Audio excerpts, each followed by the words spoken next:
The red sand of Kepler 442b stretched endlessly under twin suns, broken only by jagged rock formations that cast sharp shadows across the wasteland. Captain Sarah Chin adjusted her helmet's visor as she led her survey team across the barren landscape. The terraforming assessment was routine work, but something felt different about this planet. The electromagnetic readings were all wrong. "Captain, I'm picking up some kind of structure about 2 clicks northeast," called out Dr. Marcus Webb, their xenobiologist, his scanner beeping erratically. "It's not natural formation." Sarah nodded to her team of 6 researchers and security personnel. The United Earth Colonial Survey had been mapping potential colony worlds for 3 years, and they'd learned to expect the unexpected. What they hadn't expected was to find evidence of alien civilization on a planet that orbital scans had declared lifeless. The structure turned out to be a massive arena carved from black stone, its walls rising nearly 100 meters into the crimson sky. Ancient symbols covered every surface, worn smooth by centuries of wind and sand. But it was the sounds coming from within that made the humans freeze in their tracks. A low, rumbling roar echoed through the air, followed by the sharp crack of energy weapons. Then, silence. More roars, weaker this time, almost like whimpering. "There's something alive in there," whispered Lieutenant Torres, the team's security chief. His hand moved instinctively to his sidearm. "And it sounds hurt." Sarah made the decision that would change everything. "We investigate. But, carefully. Standard first contact protocols." The entrance to the arena was a massive archway guarded by automated defense systems that had long since powered down. Inside, the humans found themselves looking down into a circular pit surrounded by tiers of empty seats carved from the same black stone. But the arena floor told a story of recent violence. Scorch marks from energy weapons scarred the ground. Pools of dark, viscous fluid that could only be blood stained the sand. And, in the center, chained to a metal post with restraints that sparked with electrical current, was a creature unlike anything in Earth's databases. It was massive, easily 4 meters long and 2 meters tall at the shoulder. Its body was covered in thick, scaled hide that shimmered with an oily rainbow sheen. 6 powerful legs ended in claws that could shred steel. A long, flexible neck supported a head that was part reptile, part something else entirely. 4 eyes, each the size of a dinner plate, tracked the human's movement with an intelligence that was unmistakably sentient. But it was the creature's condition that made Dr. Webb gasp in horror. Deep wounds covered its flanks where energy weapons had burned through its natural armor. One of its front legs hung at an unnatural angle, clearly broken. The electrical restraints had burned patches of its hide black. Worst of all, the creature was malnourished to the point where its ribs showed through its scaled skin. "My God," Webb breathed. "What did they do to you?" The creature's massive head turned toward the humans, and, for a moment, its 4 eyes focused directly on Sarah. She saw pain there, yes, but also something else. Hope. That's when the first of the Vortex ships appeared on the horizon. The aliens arrived in sleek, predatory vessels that moved through the atmosphere like living things. 3 ships initially, then 6, then a dozen. They settled around the arena like vultures, their hulls gleaming with the same dark metal as the ancient structure. "Captain, we've got company," Torres reported, his weapon scanner showing energy signatures unlike anything in human military databases. "And they don't look friendly." The Vortex themselves were almost insectoid in appearance, standing nearly 3 meters tall on 6 chitinous legs. Their exoskeletons were mottled brown and green, designed for camouflage in forest environments. Each possessed 4 arms ending in manipulator claws, and their heads were dominated by compound eyes that could track multiple targets simultaneously. But it was their behavior that revealed their true nature. They moved with the casual arrogance of slavers, the kind of beings who saw other sentient species as property to be exploited. Their leader, distinguishable by the elaborate scarring on his carapace, approached the arena with what Sarah could only describe as proprietorial satisfaction. When he spoke, his words came through a translation device that rendered his chittering speech into accented but understandable English. "Humans," he clicked, the sound somehow managing to convey amusement. "We were not expecting visitors to our entertainment venue. I am Hive Commander Zach Th. You are trespassing on Vortex territory." Sarah stepped forward, her diplomatic training taking over despite the adrenaline flooding her system. "I'm Captain Chen of the United Earth Colonial Survey. This planet was listed as uninhabited in our star charts. We're conducting a routine terraforming assessment. Zach Th's compound eyes glittered with something that might have been humor. Uninhabited?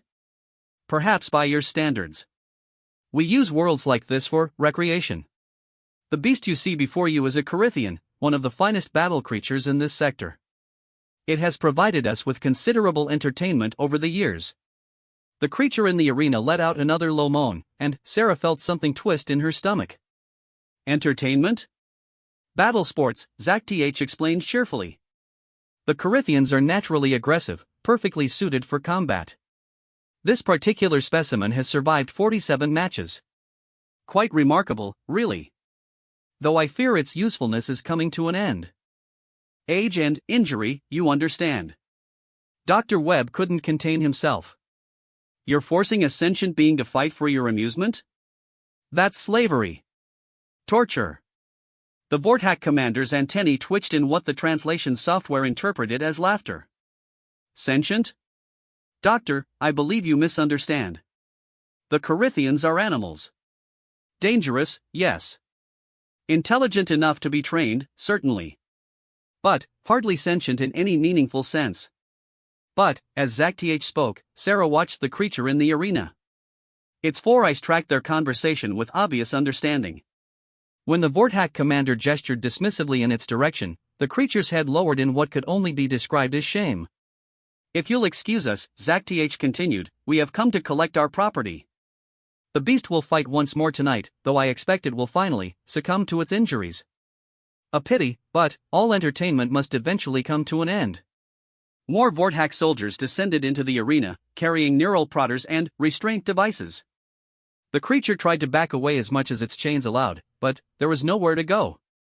It looked up at the humans one more time, and Sarah saw something in those alien eyes that she recognized from 100 war zones and disaster sites. It was the look of someone who had given up hope but couldn't quite let go of the possibility that maybe, just maybe, someone might care enough to help. The Vortak began attaching additional restraints to the creature, their casual brutality making it clear this was routine for them. The creature endured their handling with a dignity that spoke volumes about its true nature. No mere animal could maintain such composure under such circumstances. Captain, Dr. Webb said quietly, I'm reading brain patterns consistent with higher-order thinking. Complex emotional responses. This isn't an animal. Lieutenant Torres stepped closer to Sarah. Orders, Captain? Saracen had faced down pirates, survived 3 colony world disasters, and negotiated with hostile alien governments. But she'd never faced a situation quite like this. The Vortak clearly considered the creature their property, and interfering could create a diplomatic incident that would ripple across human space. But, as she watched the Corythians' resigned acceptance of its fate, Sarah made a decision that would define not just her career, but humanity's reputation among the stars. Mr. Torres, she said quietly, how long until the backup survey ship arrives? 18 hours, Captain. Dr. Webb, I need a full biometric analysis of that creature. Everything you can gather from here. What are you thinking, Captain? Webb asked. Sarah never took her eyes off the Corythian. I'm thinking that if that creature is truly sentient, then we're not looking at property. We're looking at a prisoner of war. The implications of that assessment would soon become clear to everyone present. The Vortak had just claimed ownership of a sentient being in front of representatives of the United Earth Colonial Survey. In human law, that was slavery. And humanity had very strong opinions about slavery. As night fell over the red sands of Kepler 442b, the twin suns casting long shadows across the ancient arena, the stage was set for a confrontation that would test everything humans believed about justice, compassion, and their place among the stars. The Corythian watched the strange pale beings with growing curiosity. In its long years of captivity, it had seen dozens of species come to watch its battles. They all had the same look in their eyes, the hunger for violence, the pleasure in watching suffering. But these creatures were different. When they looked at it, it saw something it had almost forgotten existed. Concern. Anger on its behalf. And, underneath it all, a burning sense of injustice that seemed to radiate from them like heat from a forge. For the first time in years, the Corythian allowed itself to hope that maybe its suffering would not be in vain. Maybe these strange beings would be different.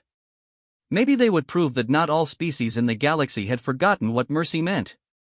Dr. Marcus Webb worked through the night, his portable laboratory equipment humming quietly as it analyzed every scrap of data about the Corythian. The readings that came back challenged everything the Vorthak had claimed about their prisoner. The creature's brain structure showed neural pathways more complex than some spacefaring species humanity had already made contact with. Its electromagnetic field patterns indicated active problem-solving capabilities far beyond simple animal instincts. Most damning of all, the vocal analysis revealed that the sounds it made weren't just roars and growls, they were attempts at communication, structured patterns that showed linguistic development. "Captain," Webb called over their secure communication channel, "I've got the results. This being isn't just sentient, it's highly intelligent. The brain scans show activity patterns consistent with abstract thinking, emotional regulation, and what appears to be mathematical reasoning." Sarah studied the data on her tablet while watching the Vorthak make their final preparations for what they called the farewell match. They'd set up portable arena lighting that cast harsh shadows across the pit, and spectators were arriving from their ships.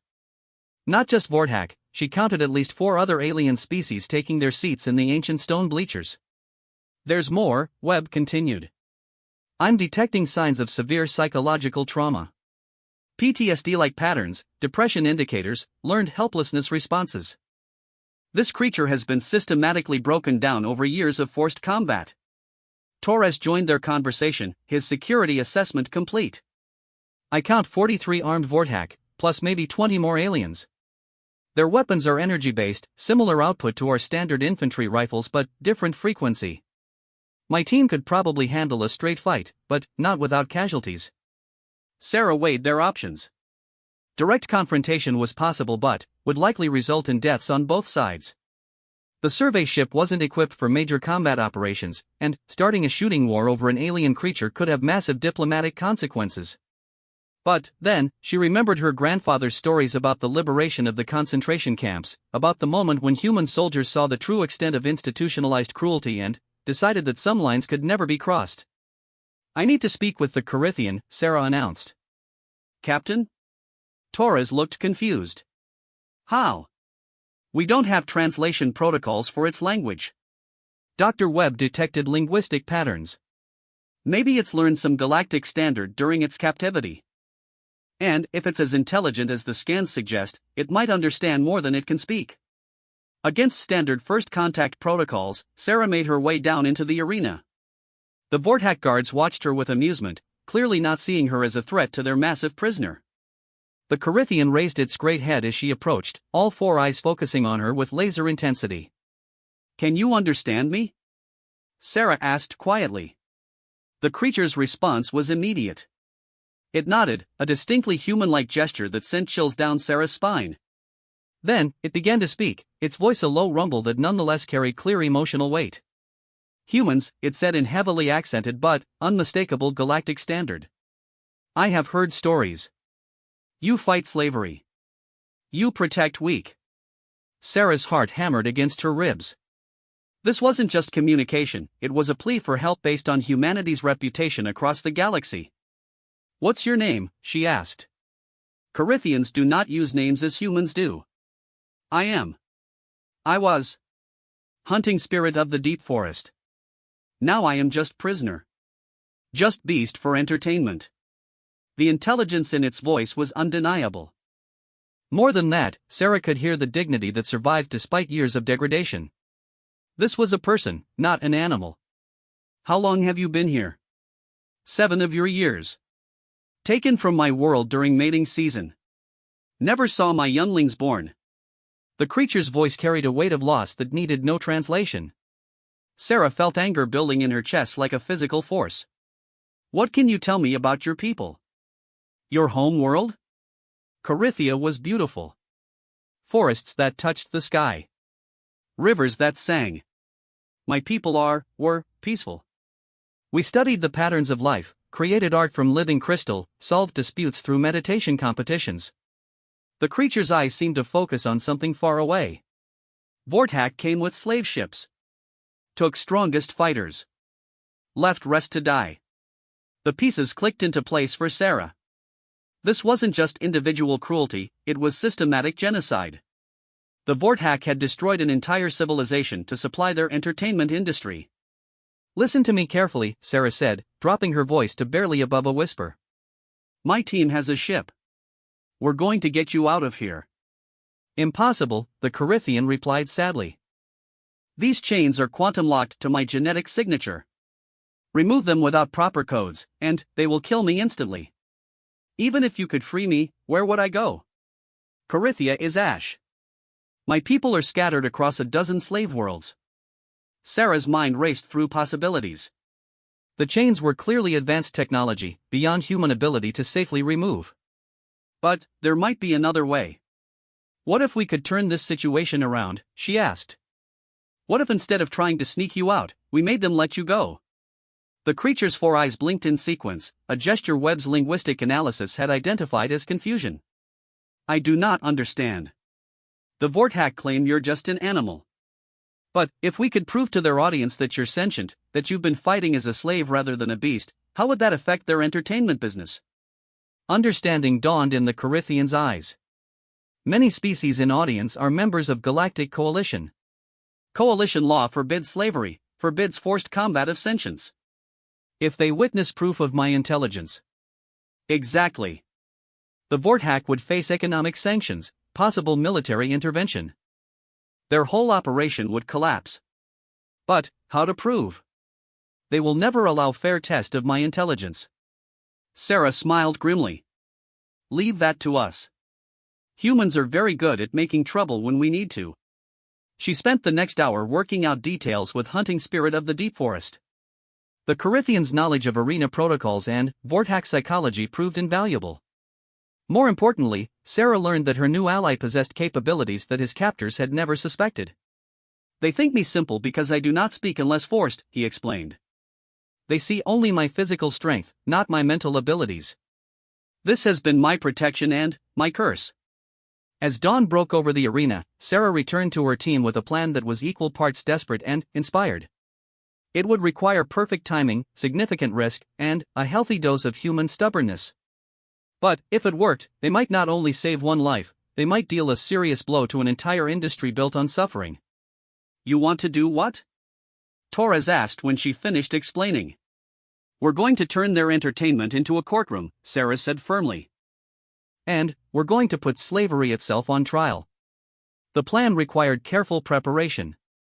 Dr. Webb would need to configure his equipment to provide real-time translations and intelligence measurements that even the most skeptical aliens couldn't dismiss.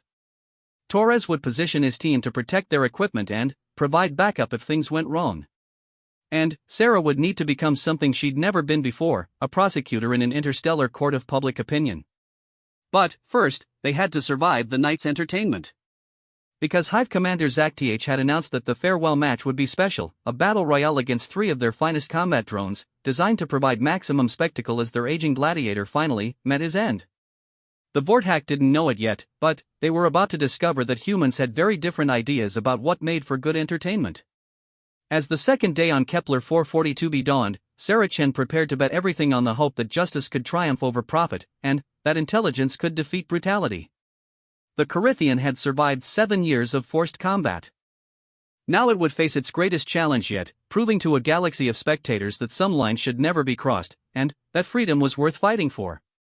The arena lights were being tested, casting dancing shadows across the ancient stones. In a few hours, beings from across the sector would gather to watch what they expected to be a simple deathmatch. Instead, they were about to witness something unprecedented in the galaxy's history, humanity's first interspecies trial for crimes against sentience. Hunting Spirit of the Deep Forest raised his great head toward the alien sky, and, for the first time in years, he felt something other than despair. Hope was a dangerous thing for a slave to feel, but sometimes hope was all that separated survival from surrender. The humans had brought him a gift more precious than freedom. They had brought him the chance to fight not just for his own life, but for justice itself. The arena filled with spectators as the twin suns reached their zenith. Sarah studied the crowd through her binoculars, noting the species composition Webb had identified. The Altarians were there, tall, graceful beings whose crystal-based technology made them natural allies of peaceful civilizations. The Zilithians had sent a delegation, their fur patterns indicating high-ranking officials. Most promising were the Meridian Observers, beings whose entire culture was built around ethical philosophy and justice. all species that were signatories to the Galactic Coalition's anti-slavery protocols. "This is perfect," Webb murmured as he calibrated his translation array. "We couldn't have asked for a better audience. If we can prove the Corithian sentience to these beings, word will spread across half the galaxy." Torres had positioned his security team at key points around the arena's upper levels. They looked like casual observers, but Sarah knew they were ready to act if the Vortak tried to silence their evidence. In the center of the arena, 3 combat drones circled the Corithian like mechanical vultures. Each was the size of a small vehicle, armed with energy weapons and equipped with adaptive AI that would analyze and counter their opponent's fighting style. They were designed to provide a spectacular death while making it look like the Corithian had a fighting chance. Hive Commander Zach TH stood in what was clearly the announcer's booth, his voice amplified through the arena's ancient sound system. "Honored guests. Today we witness the final battle of one of our greatest champions. The Corithian warrior has provided us with 47 victories over 7 seasons. Tonight, it faces its ultimate challenge." The crowd roared approval. Sarah felt sick watching beings she knew to be civilized cheering for what they believed was sanctioned sport. They had no idea they were witnessing slavery. That was about to change. As the drones began their attack pattern, Sarah activated her emergency broadcasting frequency, a diplomatic channel that all Coalition species were required to monitor. "Attention all Coalition members present," her voice echoed through every ship and recording device in the vicinity. "I am Captain Sarah Chen of the United Earth Colonial Survey. I am formally filing charges of slavery and crimes against sentience under Coalition Law Section 7.3. The being you are watching is not an animal, it is a sentient person fighting for its life." The arena fell silent except for the hum of combat drones. Zach TH's compound eyes turned toward the humans with what the translation software rendered as rage. "This is preposterous," he clicked angrily. "These humans make wild accusations based on sentiment, not science." Sarah had prepared for this response. "Dr. Webb, begin the intelligence assessment." Webb activated his portable scanning array, and, suddenly, the arena's ancient display screens, systems the Vortak had repurposed for entertainment, blazed to life with real-time neurological data from the Corithian. Brainwave patterns, stress indicators, and, most importantly, the linguistic analysis that proved complex communication ability. But it was what happened next that stunned every being present. Instead of simply fighting the drones, the Corithian began to speak. Its voice, amplified through Webb's translation system, filled the arena with words that cut through the spectacle like a blade. "My name is Hunting Spirit of the Deep Forest," it said while dodging energy blasts with fluid grace. "I am a mathematician and philosopher of the Corithian people. I solved the third harmonic equation when I was barely past juvenile stage. I composed meditation songs that brought peace to clan disputes." The drones pressed their attack, but the Corithian continued speaking even as it fought for its life. Its movements were no longer the desperate struggling of a cornered animal, they were the calculated actions of an intelligent being demonstrating its capabilities. "I have a mate named Gentle Stream Through Stones. When I was taken, she carried our first clutch of eggs. I have never seen my children. I do not know if they survived the burning of our forests." The crowd was completely silent now. In the VIP sections, Sarah could see Coalition diplomats frantically consulting their legal databases and emergency communication devices. "For 7 years, I have been forced to fight and kill others like myself. Sentient beings taken from their homes, their families destroyed, their futures stolen. We are not beasts. We are people." One of the drones managed to score a hit, its energy beam burning across the Corithian's flank. But, instead of roaring in pain like an animal, Hunting Spirit of the Deep Forest did something that made every Coalition observer gasp in recognition. He began to sing. It was a death song in the Corithian tradition, a complex mathematical harmony that spoke of acceptance, forgiveness, and hope for those who would come after. The melody was alien but the emotion was universal, the voice of someone facing death with dignity intact. Dr. Webb's scanners went crazy, registering not just intelligence but creativity, abstract thought, and emotional complexity that rivaled any known spacefaring species. "Impossible!" Zach TH shrieked. "The beast is trained.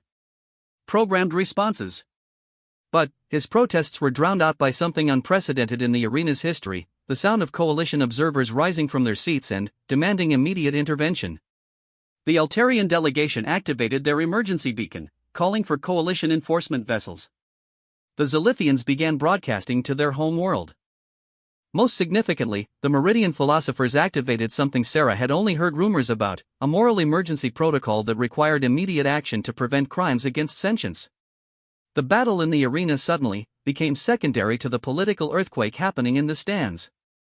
"Captain Chen," came a voice over the Coalition emergency frequency, "this is Admiral Vexai of the Meridian Ethics Fleet. We are 3 hours out and demanding immediate preservation of evidence. Can you maintain the situation until our arrival?" Sarah smiled grimly. "We'll do our best, Admiral." But the Vorthak weren't going to wait for Coalition justice. ZACTH was already ordering his soldiers to destroy the humans' recording equipment and eliminate the evidence. The entertainment was over, this had become a cover-up operation. "Torres!" Sarah called. "Already on it, Captain."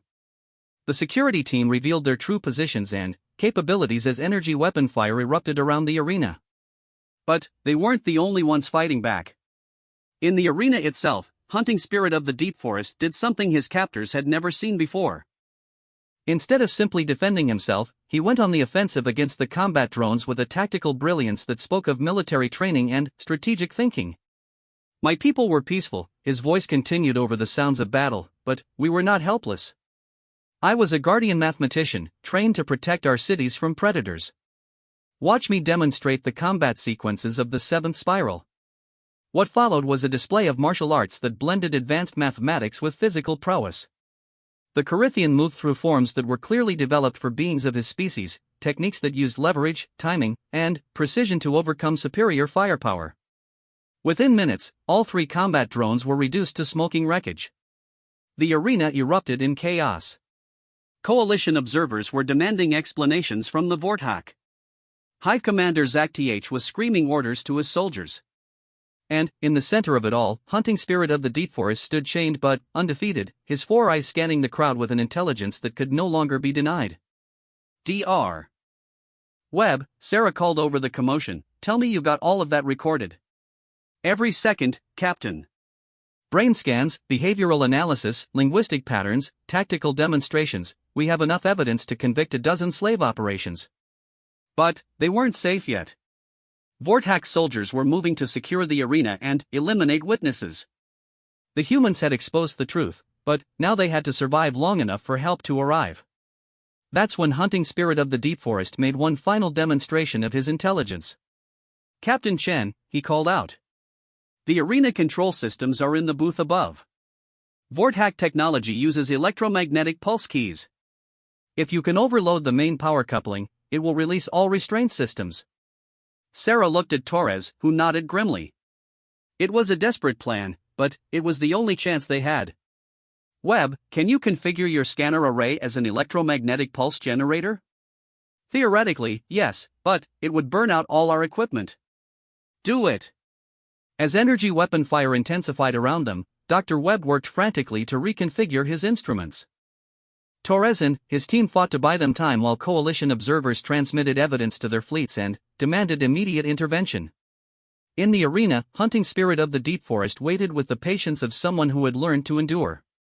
But, for the first time in 7 years, he was waiting for freedom instead of death. The electromagnetic pulse, when it came, lit up the ancient arena like a miniature star. Every piece of electronic equipment within 100 meters shut down instantly.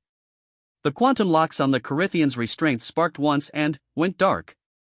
For a moment, nobody moved. Then, Hunting Spirit of the Deep Forest stood up to his full height, free for the first time in 7 years, and spoke words that would be quoted in Coalition history books for generations to come. "I am Hunting Spirit of the Deep Forest of the Corithian people. I am not property. I am not entertainment. I am a person, and I demand justice for my people and all those who suffer as I have suffered." The Meridian Ethics Fleet arrived in force, their silver ships dropping out of hyperspace like avenging angels. Admiral Vexai, a being whose crystalline features reflected light in patterns that indicated deep moral conviction, took personal command of the investigation. Within hours, the arena on Kepler 442b had become the center of the largest anti-slavery operation in Coalition history. Hunting Spirit of the Deep Forest stood before the hastily assembled tribunal, no longer chained but still bearing the scars of his captivity. The wounds on his scaled hide told a story of years of forced combat, but his voice remained strong as he testified to representatives from 17 different coalition worlds. The Vortak slave network extends across 42 star systems, he reported, his words translated into dozens of languages simultaneously. I have seen beings from 23 species forced to fight in these arenas. Most do not survive their first year. Captain Sarah Chen watched from the observer section as the galaxy's justice system swung into action. Her decision to intervene had sparked investigations on 12 worlds and led to the discovery of the largest slavery operation in recorded coalition history. But, for her, the real victory was simpler, watching a person stand free and speak truth to power. Admiral Vexhi's crystalline features shifted to patterns Sarah's translator identified as profound respect. Hunting spirit of the deep forest, the coalition owes you a debt that cannot be measured. Your courage in speaking out has freed thousands of beings. What would you ask of us now? The Corithians' four eyes focused on something beyond the tribunal chamber, beyond the ships surrounding the planet, beyond perhaps even this star system. I ask for ships to search for my people. The Vortak scattered the survivors of Corithia across many worlds. Some may still live. Some may still remember the songs of our ancestors. It will be done, Admiral Vexhi promised. The coalition will launch a comprehensive search and rescue operation. Every survivor will be found and offered sanctuary. Dr. Webb leaned over to Sarah as they watched the proceedings. The brain scans from the arena are already being distributed to every major university in coalition space. The Corithian mathematical traditions could advance our understanding of quantum mechanics by decades. His people weren't just artists and philosophers, they were mathematical geniuses. But it was Lieutenant Torres who noticed the most significant change. Look at him, Captain. Really look. Sarah focused on hunting spirit of the deep forest as he continued his testimony. The broken prisoner they'd found chained in the arena was gone. In his place stood a being of obvious intelligence and dignity, someone who commanded respect through bearing alone. Freedom had transformed him back into who he truly was. The trial of Hive Commander Zach Th proceeded swiftly. Faced with overwhelming evidence and pressure from the coalition's combined fleets, the Vortak began providing information about their entire operation. Within days, rescue ships were dispatched to every slave world they identified. 3 months later, Sarah received a message that brought tears to her eyes. It was a hologram from the rescued survivors of Corithia, nearly 400 beings who had been scattered across the galaxy but never forgotten their origins.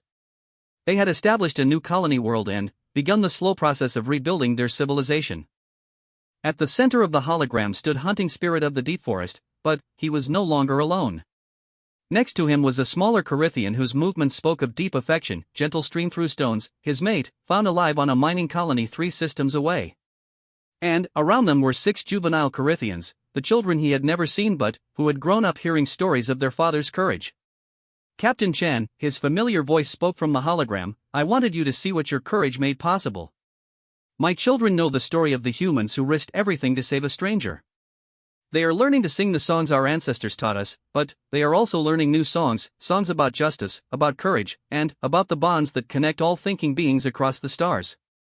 The hologram continued with scenes from the new Corithia colony.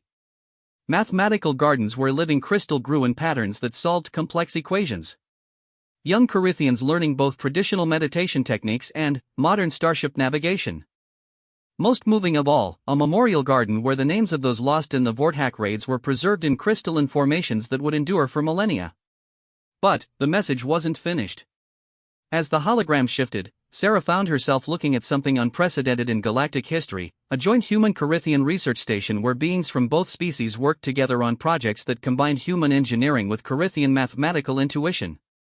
Your people and mine have much to teach each other, Hunting Spirit of the Deep Forest continued. But, more than that, we share something important, the belief that intelligence creates responsibility. That those who can help have an obligation to those who suffer. Sarah thought about the choice she'd made in that arena, the decision that could have ended her career or started an interstellar incident. Instead, it had forged a new alliance and saved thousands of lives. More importantly, it had established a precedent that would protect sentient beings across the galaxy for generations to come. The coalition had established new protocols based on what became known as the Kepler Doctrine, the principle that evidence of sentience immediately granted coalition protection regardless of species or political status. Admiral Vexhai had personally ensured that human representatives would sit on the Enforcement Council, recognizing Earth's commitment to these principles. Dr. Webb's research into Corinthian mathematics had led to breakthroughs in faster-than-light communication and enhanced terraforming techniques. But, more significantly, the collaborative research stations were producing innovations that neither species could have achieved alone, proof that diversity of thought created stronger solutions. Lieutenant Torres had been promoted to head a new coalition task force dedicated to anti-slavery operations. His teams included survivors from a dozen species who had been freed from various forms of bondage, their first-hand knowledge making them devastatingly effective at finding and shutting down trafficking operations. But, perhaps the most important change was cultural. The story of the human captain who risked everything to save an alien gladiator had spread across the galaxy, carried by survivors and witnesses. Humanity's reputation as protectors of the innocent had opened diplomatic doors throughout coalition space. Sarah smiled as she watched the final part of the hologram, showing a group of young humans and Corinthians working together on what appeared to be a new type of starship design. The next generation was already building on the foundation of trust and cooperation that had emerged from that arena on Kepler 442b. As the message ended, Sarah reflected on how one moment of moral clarity had changed not just individual lives, but the course of galactic history. The humans had gained more than new allies, they had gained a reputation as beings who would stand up for justice even when it was difficult, even when it was dangerous. A year after the arena incident, Sarah stood on the observation deck of humanity's newest deep space exploration vessel. The ship was a joint human-Corinthian design, its engines based on mathematical principles that turned space travel into a form of art. They were heading toward the galactic rim, searching for other civilizations that might need friends, allies, or protection. Hunting Spirit of the Deep Forest stood beside her, now serving as the ship's chief mathematician and cultural liaison.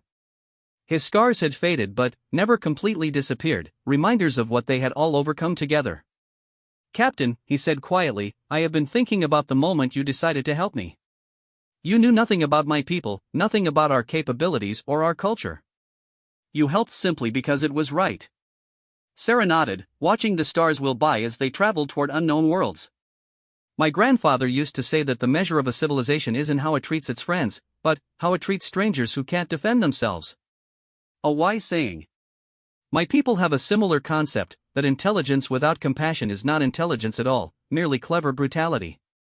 As their ship sailed toward the edge of known space, carrying its message of cooperation and justice to whatever civilizations they might find, Sarah thought about how the galaxy had changed since that day in the arena. The Vorthack slave networks had been dismantled. Hundreds of species had joined the coalition under the protection of the Kepler doctrine. And humanity had found its place among the stars not as conquerors, but as guardians. The rescue of one alien gladiator had become something larger than anyone could have imagined, proof that when thinking beings chose compassion over convenience, justice over profit, they could change the galaxy itself. In the depths of space, new songs were being sung. Songs of freedom, of friendship between species, and of the courage to do what was right even when the odds seemed impossible. And, at the center of all those songs was a simple truth that had transformed the galaxy: sometimes the greatest strength is knowing when to extend a helping hand to someone who desperately needs one. The stars ahead held infinite possibilities, but Sarah Chan and Hunting Spirit of the Deep Forest faced them together, representatives of an alliance built on shared values and mutual respect. Behind them, the galaxy continued to grow more just, more compassionate, and more worthy of the intelligence that flourished within it. Their journey toward the unknown had only just begun.